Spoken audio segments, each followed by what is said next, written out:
Hey guys, this is Tam. So today I want to talk about how to combine a full frame camera with a DX type camera. And by combining I mean how to shoot with two of them at a wedding or at an event. So basically when I shoot weddings, I always shoot them with two cameras. I have a dual strap, so I have one camera here, one there. Ideally you want to carry two of the same cameras, like you would want to get the two D850s or two D500s, but in the reality you cannot always afford the same type of cameras, or you want a camera that can give you different kind of capabilities. Let's say you want to shoot some landscapes, you want to shoot some portraits, so you have this D850 for example. And then you also want to shoot some wildlife, some birds, sporting events, some fast action, long range type of stuff. So for that, a DX or cropped sensor is definitely better suited, like this D500 here. So there's a dilemma, you have a wedding, so what do you do? How do you combine them to shoot and have, similar feel, so it kind of flows together. So I guess in 2018 you're in luck, unlike 10 or 15 years ago when digital SLRs or DSLRs were just coming out. There was no options for DX lenses, and now you have a plethora, just huge amount of lenses to choose from. So very simply, I guess you just choose a DX lens for the focal range you want to cover. So let's talk about this example here. Obviously this is a D850 full frame, so it's already expensive. So it's kind of a waste to mount a cheap lens, but let's say you want to have a full frame camera that's not as expensive as a D850, right? For example, maybe a D600, an older camera. So this actually mates really well with like this lens here, 24-85, and this is a 3.5 to 4.5 aperture. So this will give you a nice wide angle with a decent light. It's not the cheapest kit lens there is. We're talking about some kits that, you could have two cameras, two lenses for, I don't know, $3,000-$4,000. Of course, if money is no object, you get the 24-7D.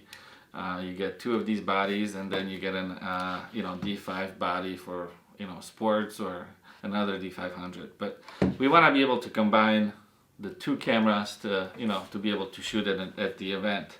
So with this, I recommend a full frame for wide angle shots. So you can go two ways. You can select the full frame for wide angle and normal telephoto zoom range, and then get a D500 with like this Sigma here that's 50-100 f1.8, and this is only $1,100. So it's hell of a lens with the incredible light gathering capabilities. Very affordable. The only thing this is missing is IS, or image stabilization, or VR, vibration reduction, for Nikon.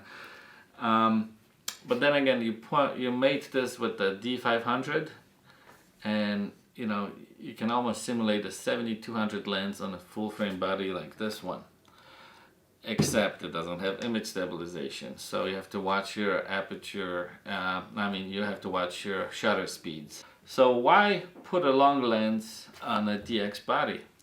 Well, because you get a longer reach, you get this 1.5 multiplier.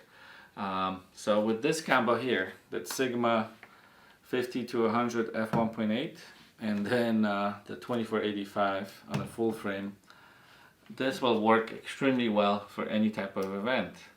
Also, another thing that you can do would be to put a DX normal zoom range on a cropped body, and then have like a 85mm lens on a full frame body. Now you don't get the zoom, but this would be a really